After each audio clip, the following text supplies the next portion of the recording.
Over the last 25 years, science fiction shows have evolved to the point where even Seth MacFarlane's comedy series, The Orville, includes complex characters, multi-layered plots, and a sense that sometimes the good guys aren't really the good guys. No way. There's one sci-fi series that laid the groundwork for shows like that, and no, it's not Battlestar Galactica, which did put the heroes up against an enemy chasing them across the universe and forced the crew, who often hated each other, to pull together if they wanted to survive. It's also not Firefly, though it's also about a crew of criminals and the survivors of a failed rebellion against the government. For those who thought Farscape, that's also a good guess, but the little-known sci-fi series that actually laid the groundwork for modern science fiction debuted in 1978 and comes from the BBC. This is Giant Freakin' Robot, and we're talking about Blake's 7. The Blake of Blake's 7 is Raj Blake, played by Gareth Thomas, leader of the rebellion against the Federation, brainwashed, unbrainwashed, and then framed for crimes he didn't commit and sent to a prison planet. A born leader, Blake helps other prisoners escape by commandeering the Liberator, a mysterious vessel run by an advanced AI computer named Zen. The thing is, though Blake is the captain by default, he has his hands full keeping his rowdy compatriots in line as they try to take down the Federation. Alongside Blake are Avon, the computer genius who lives by a code of logic and reason, which sounds Spock-like, except he's also greedy and willing to sacrifice his shipmates to save his own skin. I don't think Blake would agree to that. There will come a time when he won't be making the decisions.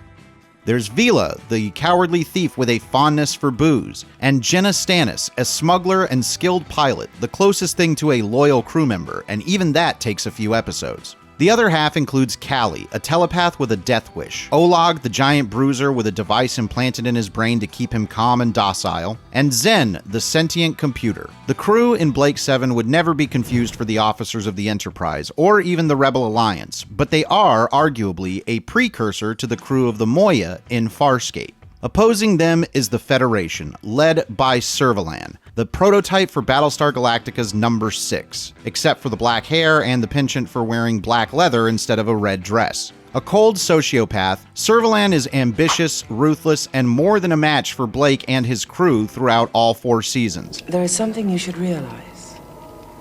There are no women like me. I am unique. That makes me rather dangerous. In fact, if you enjoyed Scorpius's relentless pursuit of Crichton, you'll see it play out decades earlier and with a significantly lower budget. Blake 7 follows the usual format of British television, with 4 shortened seasons of 13 episodes each. But in an unusual twist for Sci-Fi, the entire first season was written by the show's creator, Terry Nation, a feat that would not be topped until J. Michael Straczynski wrote Babylon 5. The first 2 seasons play out like the precursor to another modern classic, Battlestar Galactica, with the Federation constantly at the heels of the Liberator and the ragtag crew dealing with a foe that has them outnumbered and outgunned. This is why, even though the British series debuted in 1978 with a budget that today would be viewed as non-existent, it's still a beloved fan favorite hailed as being decades ahead of its time. Watch 30 seconds of the show and you can tell that it had no budget, but it did have a strong sense of its characters, putting the emphasis not on spectacular special effects, but how all 7 abrasive personalities bounce off one another in different combinations, to the point where it seems every few episodes someone threatens to leave the Liberator for good. I keep wondering whether it wouldn't be better to opt out of all this. Find a safe planet. I'm finished. Staying with you requires a degree of stupidity of which I no longer feel capable. No, you're just being modest. Terry Nation wrote a space opera about horrible people that steeped in the same cynicism and anti-government attitude roiling England during the 1970s. And yet, it manages to retain a sense of fun throughout. No matter the decade it was released, Blake 7 would be hailed for being a creative, bold new take on sci-fi. Terry Nation did such a great job fleshing out the world of Blake 7 that it even pulled off the impossible and was able to keep going despite losing Blake. Blake 7 had to scramble after a surprise renewal following season 2. Is there any idea of where they were going and why? Giant Freaking Robot is here to give you more thought-provoking, entertaining videos than you can shake a jumja stick at. It's a natural sweetness from the sap of the jumjar tree. But the only way these videos get made is with your support. Hit the join button on our channel homepage and you become a fully credited producer and part of our team. You get your name in the credits of our videos, and you get to keep the channel alive while also gaining early access to uncensored videos, special rewards, and free t-shirts for our top executive producers. We'll even let you help pick our next topic. Join today and stand with us on the bridge as we stomp towards the stars here at Giant Freaking Robot.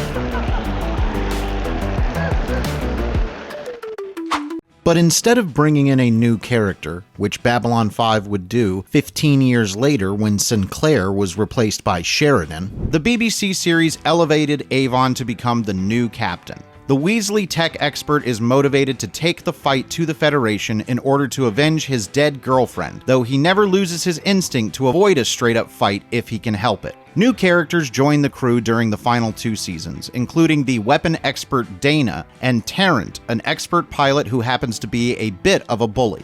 One day, Avon, I may have to kill you. Despite the new blood and a new captain, Blake 7 started losing its audience during Series 3. Unfortunate. But the BBC was so impressed by the series that a surprise 4th season was put into production. Given how the crew's spaceship, the Liberator, was destroyed during the Season 3 finale, and Servalan was seemingly killed, Season 4 required a brand new ship, Scorpio, and a hand-wave explanation of she teleported out before the ship blew up. Well, everyone's entitled to one really bad mistake. Which was the proof fans needed that the writers were starting to scramble to keep the series going. The most impressive part of the show is how it manages to pull everything together for one of the most jaw-dropping finales of any series. In a world with shows that end on cliffhangers and others that are set up to launch spin-offs or revivals, it's refreshing to know that Blake 7 finishes the story. There's no ambiguity over the final fate of Blake, and it's the type of bold, daring move that modern sci-fi has been too scared to follow. Battlestar Galactica killed off Starbuck and then brought her back. Farscape found a creative way to kill off Crichton, but not really thanks to the Duplicator story arc. Star Trek's major characters seem to be impossible to kill, so leave it to Blake 7 to have a body count of main characters as the show progresses. Basically, even Game of Thrones owes a debt to Blake 7. If you're bored with Star Trek's Federation and have seen too many Star Wars characters who are supposedly the worst of the galaxy turn out to be teddy bears, then it's well worth your time to fire up Blake 7 and enjoy a sci-fi series that broke the mold and proved to sci-fi fans there's more than one way to explore a galaxy far, far away. Did you enjoy this Blake 7 explainer and want to see more dives into sci-fi shows and movies of the past? Yes, well, I'm always grateful for a rough analogy. Like the video, leave a comment, and subscribe to the channel for more from us here at Giant Freaking Robot.